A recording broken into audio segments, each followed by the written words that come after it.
Job ভালো না private job ভালো, কোনটা বেস্ট দাদা বলুন। তো আশা করছি তোমাদের যদি আরও কোয়ারি থাকে তো ডেফিনেটলি কমেন্ট সেকশনে কমেন্ট করবে।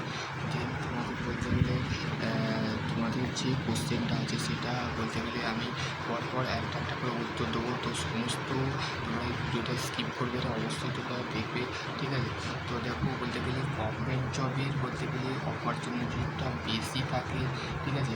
প্রাইভেটে প্রচুর তোমাকে খাটাবে, গভর্নমেন্টে বলতে গেলে একটা রুল এবং সিস্টেম থাকে। তো বেস্ট অপশান হচ্ছে তুমি গভর্নমেন্ট জব করো, ঠিক আছে? দেন যদি তুমি বলতে গেলে প্রাইভেটও করতে পারো, প্রাইভেটে বলতে গেলে স্যালারি ইনক্রিজ হয় না, কিন্তু টাইম বলতে গেলে তুমি যদি করো তোমাকে বলতে গেলে তোমার যে বস আছে সে তোমাকে কাজ শোনাবে, তোমাকে বলতে গেলে কিস্তি পাবে, তোমাকে অনেক কিছু বলবে, ঠিক আছে? তো আমার কিছু মনে করবে না, তো বলতে গেলে তোমাকে বলতে গেলে অনেক কিছু শোনাবে।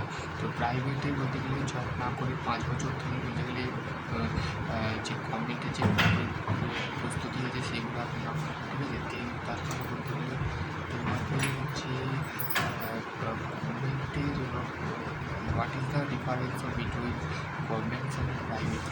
তো প্রাইভেট জবের সাথে গভর্নমেন্ট সরকারি চাকরি এবং বেসরকারি চাকরির পার্থক্যটা হচ্ছে দেখো, দেন দুটোই এক।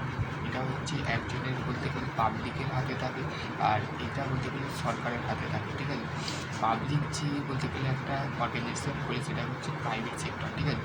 এটা প্রথমে মেন বুঝবে।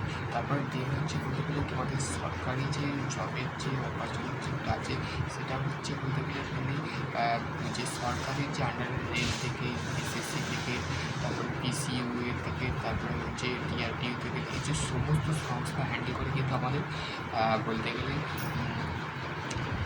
আমাদের কেন্দ্র সরকার যে মোদি আছে, তো মোদি বলতে গেলে সমস্ত কিছু বলতে গেলে হ্যান্ডেল করে। যে সমস্ত সংস্থা আছে সেই সংস্থার মধ্যে আমাদের কিন্তু করে, ঠিক আছে? তো তোমাদের যদি মেন যে ডিফারেন্স আছে সেটা হচ্ছে প্রাইভেটদের থেকে বলতে গেলে স্যালারি যেটা আছে সেটা তোমার ইনক্রিজ হবে প্রাইভেটে, আর গভর্নমেন্টে সেটা ইনক্রিজ হবে, সেটা হচ্ছে ডিক্রিজ হবে, ঠিক আছে? তো মেনলি বলবো তুমি গভর্নমেন্ট জব করো, ঠিক আছে? গভর্নমেন্ট জব করলে তোমার বলতে গেলে যে প্রাইভেটের তুলনায় গভর্নমেন্টে বলতে গেলে তোমার স্যালারিও বলতে গেলে বাচ্চা তোমার মাসে মাসে পেয়ে যাবে, আর প্রাইভেটে তোমার সিস্টেম অন্য বলতে গেলে সেখানে বলতে গেলে স্যালারি বলতে গেলে আরও বলতে গেলে টাপ আছে। তো সেই ভিত্তি করে তোমাদের যদি এটা ধরা হয় যে তোমাদের প্রাইভেটের যে আপডেট সেটা বলতে গেলে তোমাদের অবশ্যই তোমরা প্রাইভেট জব করতে পারো যারা ইঞ্জিনিয়ারিং লাইনে আছো বা গ্র্যাজুয়েশান বলতে গেলে নন টেকনিক্যাল বা টেকনিক্যাল ক্যান্ডিডেট আছো, তাদের ক্ষেত্রে বলবো যে তোমরা অবশ্যই প্রাইভেট জব করতে পারো বা দেন তোমরা গভর্নমেন্ট জব করতে পারো। তো এর সাথে কোনো তুলনা নেই, কিন্তু বলতে গেলে